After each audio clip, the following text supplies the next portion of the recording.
Inquiring Minds want to know. I want to know. Hey everybody, it's Jeff Slick from the Mark McGuire team, and we're here in the studio with our first episode of Inquiring Minds with the Moving Bucksmont team. So in the studio we have today Mr. John Trigg, a fellow team member here, an awesome and amazing experienced realtor, and my team leader, Mr. Phil Voorhees. Hey, Jeff. Hey guys, how you doing today? Good. Doing Excited? great. Absolutely. All right. Well, we got some questions in here from our fearless clients, and we're going to have a good time with it. So we're going to educate people and answer some basic questions. So, John, I'm going to start with you, buddy. Okay? Yeah. So we got this question from Susie in North Wales. She says, my best friend has her license, and I was thinking about working with her. Why should I work with you? Yeah, great question. I actually get this question quite a bit. I think anybody who's been doing this business longer than, a couple of months probably runs into something similar, whether it's a best friend or a relative or, somebody, a coworker they work with. The process of buying a house is a deeply personal and individual process. It can get very stressful at times for some people. It can get scary. It can be intimidating. You want to work with somebody who understands the process and has been through it many times before. That's the first thing, because you want someone who knows what they're doing to help hold your hand and take you along the way. But more than that, when you're talking about family, friends, coworkers, even best friend, whatever it is, there are things you're going to discuss. There's things that you're going to reveal, things you're going to talk about that your best friend may know a lot about you, but that doesn't necessarily mean that they know what you have in the bank. It doesn't mean that they know what your credit score is. Your closest friends and family members don't always necessarily know what your financial picture looks like. And that can get really uncomfortable because some of those discussions that we have are really personal in nature. There's times when I have to go back to my buyer and say, listen, I don't know how, I don't know what, and I don't know, how we're going to go about this, but I need you to come up with another $2,000 or $3,000. We just have to do it. So let's start tapping resources and figure that out. If you're working with your best friend, that's a really uncomfortable conversation. Friends have a hard enough time borrowing $20, right? Imagine you have to go back to your best friend and say, I need $5,000 because you just don't have enough. I need you to pay off some debt because your credit score is falling below a threshold. Those are really uncomfortable conversations, and they can affect a friendship. You can destroy that relationship quickly. And I've seen friendships and even families get slightly fractured through this process. So while it's great that you want to help out your best friend, it's great that you want to get them some of the experience and the education in the business. Your best bet is to separate those two things. Family and friends are different than, home and house and financials, right? You want to work with a professional who's going to be able to see all that and walk you through those processes. Yeah, and you have the experience and the resources to do that for them, right? Yeah, absolutely. Absolutely. Sometimes family gets in the way, and that relationship gets in the way of that success. Well, you let's say you find a beautiful house that's just, a couple percentage points higher than where you had planned on being. The payment is just a bit stretching. If you're working with family, your family's going to be the first person to tell you that's a little expensive. That's a little bit too high. Maybe you should look for something a little bit cheaper. And it becomes uncomfortable because that could be your dream home. And the same thing goes for a best friend.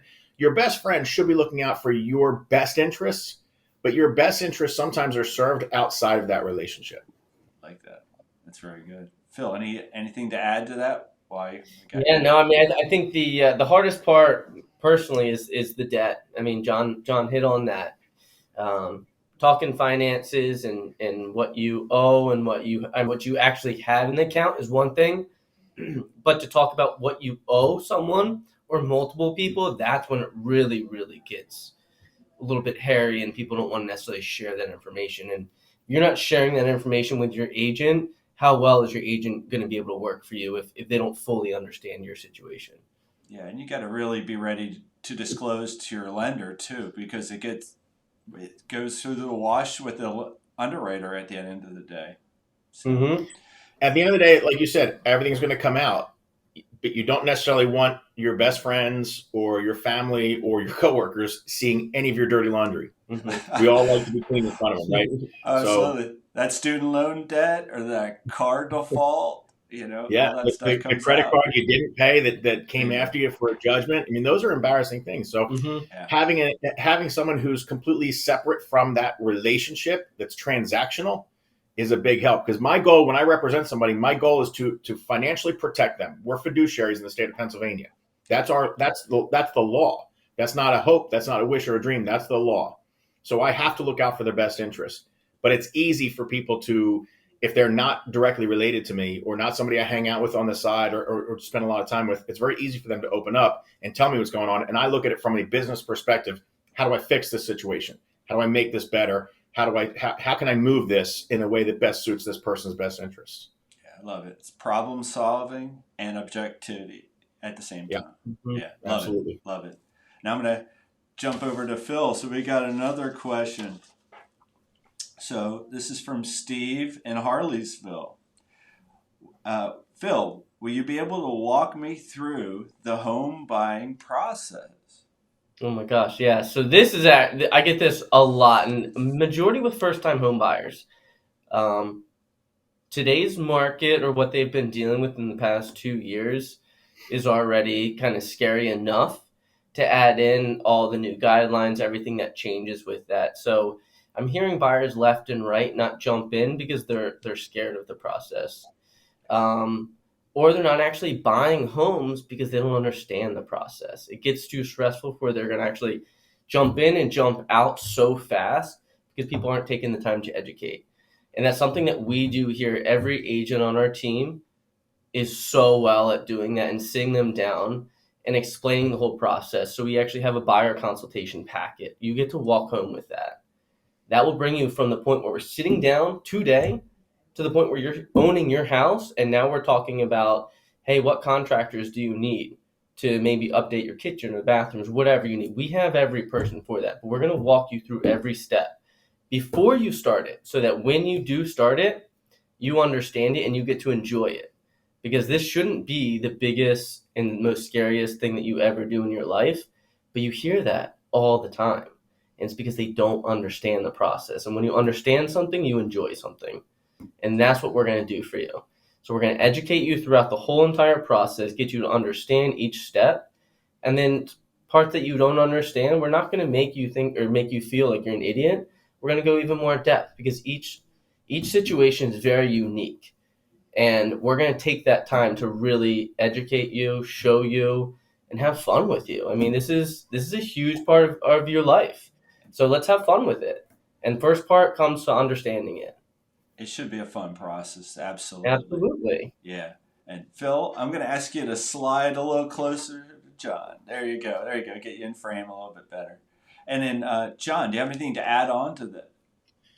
Yeah, I mean, buying your house, whether it's your first house, your second house, or your 10th house, it should be every single time. It should be an amazing experience, a learning experience. One of the first things that I tell people when I sit down with a new buyer is you're not supposed to know anything that we're going to talk about today.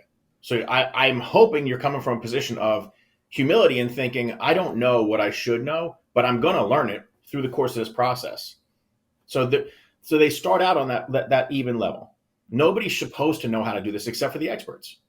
It's kind of like anything else that's a high level type of experience. You don't know it until you're taught it, and then you practice it, and then you learn it, and then you become an expert at it.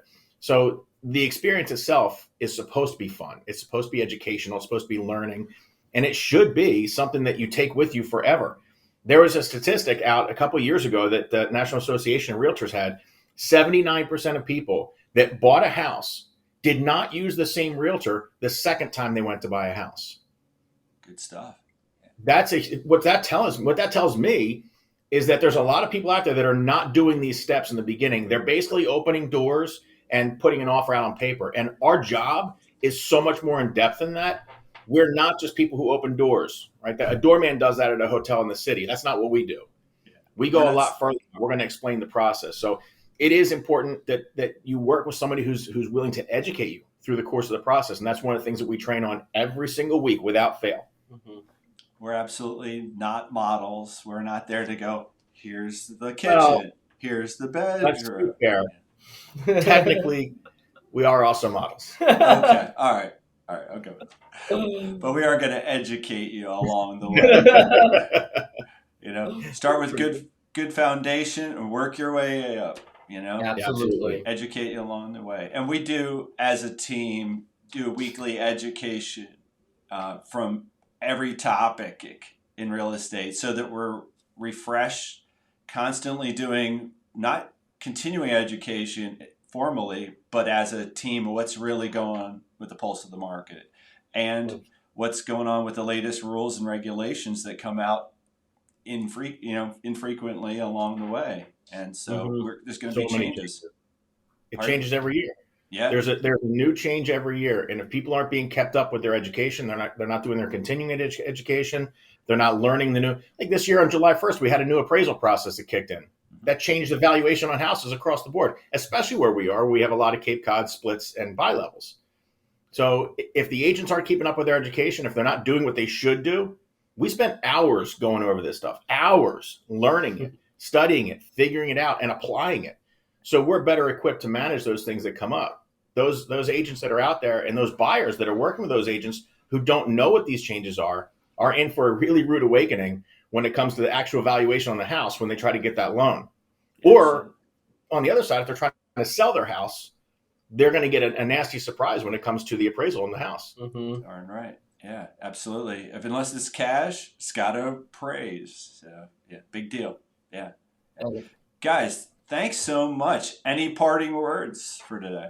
I think if we can get people to keep sending these questions in, these are great because a lot of these are questions that people think about asking, but they sometimes don't because of that whole thought process. I should know this. I should, maybe these are people who have been in business for 5, 10, or 15 years, and they think they should know what to ask. You're not supposed to know what to ask. Every single question is a great question. There's no such thing as a bad one. Every question is a great question.